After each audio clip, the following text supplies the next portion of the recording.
Salam jumpa kembali teman-teman dalam video seri filsafat untuk pemula. Nah, kita akan masih melanjutkan pembahasan kita mengenai isme-isme dalam bidang filsafat. Hari ini kita akan membahas relativisme moral. Relativisme moral adalah sebuah pandangan yang menyatakan bahwa moralitas tidak bersifat universal, tidak absolut, melainkan bergantung pada budaya atau individunya. Ya, apa maksudnya?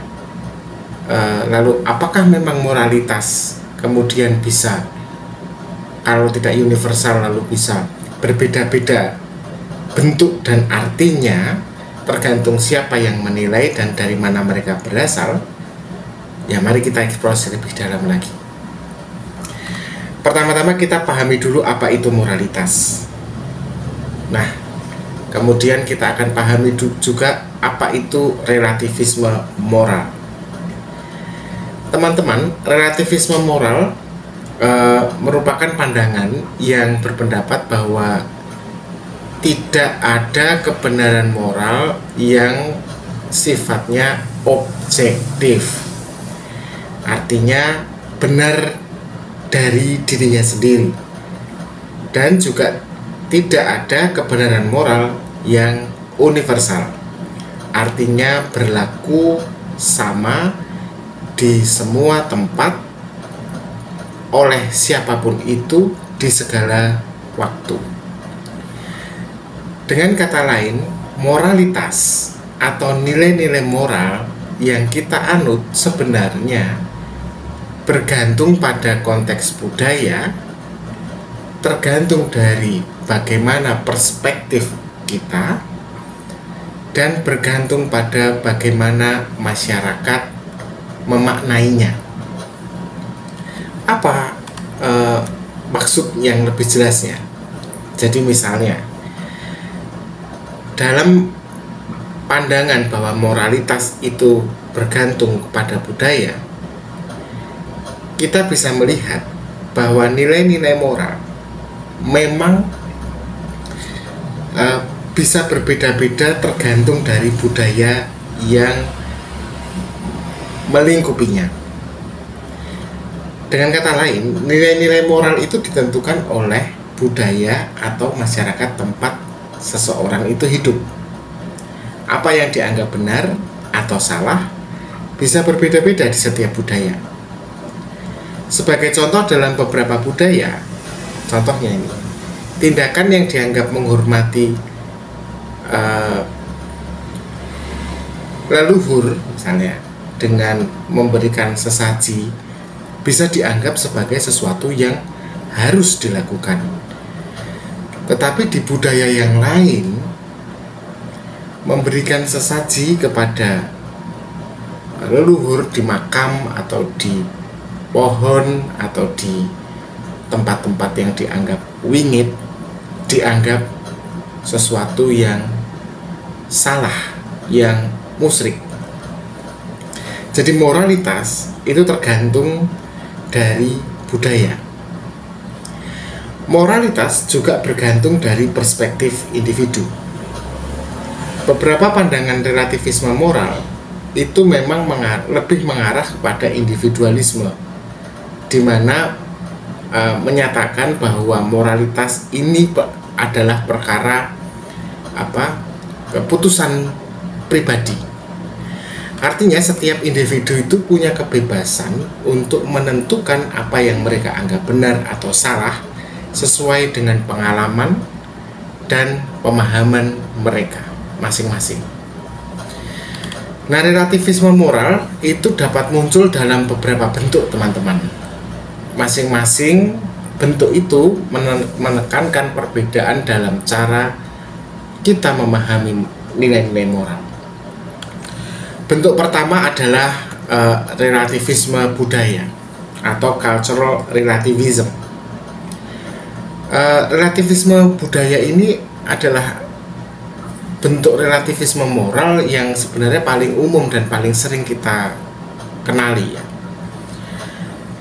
Eh, jadi relativisme budaya ini menyatakan bahwa nilai moral itu bersifat relatif tergantung dari budayanya dan bisa berbeda-beda di setiap kebudayaan.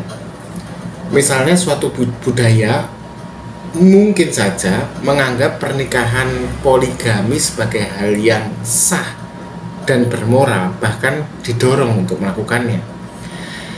Sementara di budaya yang lain, hal semacam itu dianggap tidak etis dan tidak bermoral sama sekali. Itu relativisme budaya. Kemudian bentuk lain dari relativisme moral adalah relativisme individual atau individual relativism. Bentuk ini juga dikenal dengan istilah lain, namanya subjektivisme moral atau moral subjektivisme. Pandangan relativisme individual itu menyatakan bahwa setiap individu adalah sumber penentu moralitas. Karena apa? Karena apa yang dianggap benar atau salah bagi saya, bagi Anda, itu tergantung dari pandangan pribadi masing-masing dari kita. Anda punya pertimbangan yang berbeda tentunya dengan saya, sehingga tidak ada standar moral yang berlaku sama bagi saya maupun Anda, bagi semua orang. Itu relativisme moral dalam konteks individualisme atau subjektivisme. Kemudian relativisme sosial. Nah, ini bentuk ketiga ini lebih melihat bahwa kelompok sosial tertentu seperti kelas sosial, seperti agama atau negara itu menetapkan standar moral yang berlaku tapi bagi kelompok itu masing-masing sendiri ya, jadi terbatas. Standar moral itu tentu tidak bisa kemudian diterapkan pada kelompok yang berbeda. Nah, relativisme sosial ini berbeda dengan relativisme budaya ya. Kalau relativisme budaya ini sifatnya lebih luas. Kalau relativisme sosial ini sifatnya lebih fokus pada struktur sosial yang membentuk moralitas. Nah, teman-teman, sebenarnya ada beberapa alasan mengapa orang memilih pandangan relativisme moral. Kenapa mereka menyetujuinya gitu ya. Ada beberapa argumen yang mendasari mereka untuk setuju dengan yang namanya relativisme moral atau tidak ada moralitas atau moral yang berlaku universal.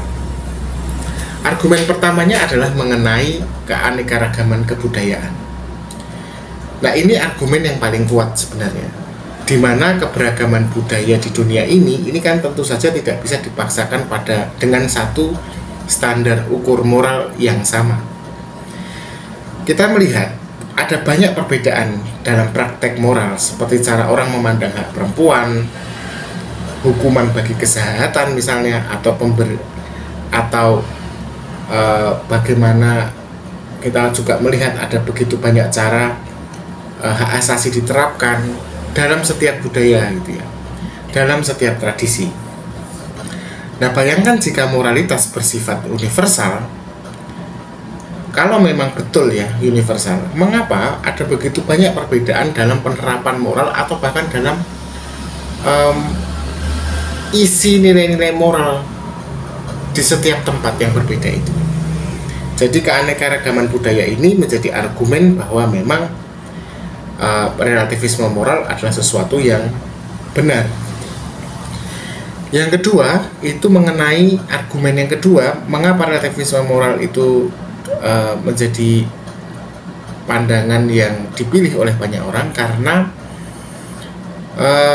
relativisme moral ini mendukung gagasan bahwa moralitas merupakan hasil dari pengalaman pribadi. Karena memang dalam sejauh kenyataan ya kita alami ya, apa yang kita anggap benar atau apa yang dianggap oleh seseorang benar itu memang dipengaruhi oleh kehidupan pribadi kita gitu, tingkat pendidikan kita, dan keyakinan individual kita, termasuk agama kita misalnya. Jadi akhirnya seseorang dengan setiap pengalaman hidup yang dia jalani itu punya pandangan moral yang masing-masing itu bersifat khas dan unik, sehingga tidak bisa dikebiah uyah istilahnya, atau digeneralisir dengan satu standar ukur moral yang sama. Yang ketiga argumennya adalah mengapa relativisme moral ini masuk akal. Karena kita bisa paham bahwa kebutuhan hari ini di tengah pluralitas adalah mengenai toleransi kepada perbedaan. Kalau misalnya kita menerima bahwa moralitas bersifat relatif, kita kan kemudian cenderung lebih toleran kan kepada perbedaan. Dalam hal ini relativisme moral kan memang mengajarkan untuk kita bisa menghormati pandangan orang lain atas nilai moral tertentu, meskipun tentu saja kita tidak setuju dengan mereka. Nah, situasi semacam ini menjadi kebutuhan nih hari-hari ini, di mana dunia semakin mengglobal, hubungan dan interaksi kita tidak terbatas oleh tempat lagi ya, dan semakin beragam individu di dunia ini yang saling berkoneksi. Nah, tentu saja kalau kita melihat pandangan relativisme moral itu tadi, akan muncul banyak kritik ya. Salah satu kritik utama kepada relativisme moral kan kemudian mengenai kesulitan bagaimana kita bisa menilai aksi atau tindakan yang salah secara objektif ketika kita tidak punya standar ukur moral yang sama. Jika memang misalnya moralitas benar-benar bergantung pada budaya atau individu, lalu masing-masing kemudian punya kebenarannya sendiri kan. Terus gimana kita bisa melihat perbudakan, diskriminasi, atau penindasan sebagai sesuatu yang salah jika ternyata budaya atau individu yang menjalankannya itu menganggapnya sebagai kebenaran moral atas dasar apapun, mungkin keyakinan atau tradisi atau pengalaman dia, bahkan mengatakan oh nggak masalah, bagi saya ini benar kok secara moral. Nah, kemudian susah juga kan, padahal tetap ada satu kebenaran objektif bahwa misalnya perbudakan, pembunuhan, penindasan itu adalah salah dimanapun budaya itu terjadi, siapapun pelakunya tetap salah gitu. Tetapi relativisme moral justru menyulitkannya kan. Kemudian kritik yang kedua adalah pandangan bahwa relativisme moral ini bisa, kalau nggak hati-hati ya, bisa menimbulkan ketidakadilan, utamanya ketika diterapkan pada hal-hal yang kaitannya sama hak asasi manusia. Misalnya, jika suatu budaya menganggap kekerasan kepada satu kaum tertentu sebagai hal yang sah, misalnya melakukan kekerasan atau penindasan atau diskriminasi pada kaum yang berbeda agama dengan saya adalah sah, maka relativisme moral seolah-olah justru tidak bisa, atau justru memberikan dasar untuk hal itu bisa terjadi gitu. Karena siapapun di luar kebudayaan itu kemudian tidak bisa mengkritikkan, tidak bisa memperbaikinya, karena menganggap bahwa ini benar kok dalam pandangan kebudayaan kami, agama kami, atau individu saya, dalam pandangan saya pribadi gitu. Jadi kalau tidak hati-hati, relativisme moral ini justru dijadikan landasan bagi ketidakadilan. Kemudian yang ketiga adalah kritik tentang ketiadaan standar moral yang jelas akibat adanya relativisme moral ini. Sehingga ketika kita berbicara mengenai keadilan, kebebasan, dan kesetaraan yang memang sudah secara objectively ya, sesuatu yang harus diperjuangkan secara moral dimanapun tempatnya, kapanpun itu, dan sifatnya mengglobal, itu gara-gara relativisme moral semuanya itu bisa buyar gitu kan. Nah, untuk sampai pada titik itu makanya masalah global terutama dalam perbedaan pandangan semacam ini menjadi semakin chaos ya, gara-gara relativisme moral itu memberi dasar pada perbedaan yang kemudian tidak bisa dijembatani. Nah teman-teman, di dunia modern ini sebenarnya relativisme moral menjadi suatu topik yang menarik ya untuk dibicarakan, terutama dalam konteks multikulturalisme, dalam konteks perbedaan pendapat dan globalisasi. Dalam masyarakat yang multikultural misalnya, relativisme moral kan sebenarnya kalau mau kita gunakan itu bisa membantu kita untuk menghargai perbedaan budaya. Ya, meskipun tadi kritiknya jelas ya bahwa perbedaan itu sendiri justru bisa menajam ketika ketidakadilan muncul gitu ya, dan dianggap baik oleh satu kelompok budaya tertentu tetapi jelek bagi kelompok budaya yang lain. Tetapi lepas dari itu semua, dengan menerima bahwa moralitas memang bergantung pada budaya atau individu, kita sebenarnya kemudian lebih terbuka dan menerima perbedaan pandangan dalam masyarakat global ini. Selain itu, relativisme moral itu juga bisa menjadi dasar dalam pengambilan keputusan politik. Karena ketika ada perbedaan budaya atau tradisi misalnya, relativisme moral ini bisa mengarahkan kita untuk membangun keputusan yang di dalamnya itu menghargai keberagaman dan juga memberikan perlindungan pada hak-hak minoritas gitu. Di mana minoritas itu sendiri punya kebenaran moral yang juga harus dihargai dan bahkan bersifat setara dengan kelompok dominan. Jadi itu pembahasannya, saya pikir cukup ya untuk relativisme moral. Tentu saja kita sudah paham ya bahwa relativisme moral itu menganggap bahwa moralitas bergantung pada budaya atau individu. Tetapi apakah teman-teman setuju atau tidak, semuanya saya serahkan kepada teman-teman. Bila teman-teman ingin memberikan tambahan ataupun koreksi atas apa yang kemudian saya ungkapkan, silahkan tuliskan di kolom komentar. Terima kasih sudah menyaksikan video ini. Kita ketemu lagi di video selanjutnya. Tetap berpikir kritis.